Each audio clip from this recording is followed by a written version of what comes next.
maraming salamat nga pala muli sa ating kamaster na si Kamaster Juan Michael sa muli niya pong pag-abil ng aking obra. Ayan, so ito po ang kanyang in-order sa akin, isang full snake design. Ayan, napakaganda po ng kinalabasan. Ayan, bali sinunog po natin yung katawan na ito mga kamaster.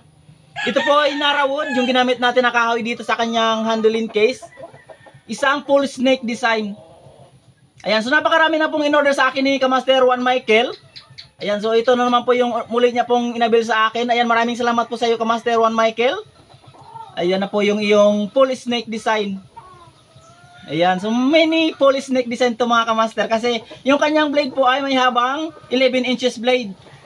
Ayan po yung blade niya, isang ginugon. Ito po yung talas ng kanyang blade.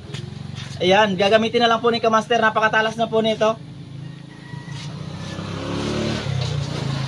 11 inches blade. Ayan, so maraming salamat po sa iyo Kamaster Juan Michael sa muli pong pag-abil ng aking mga obra. Ayan, so isa na naman pong dagdag sa iyong koleksyon.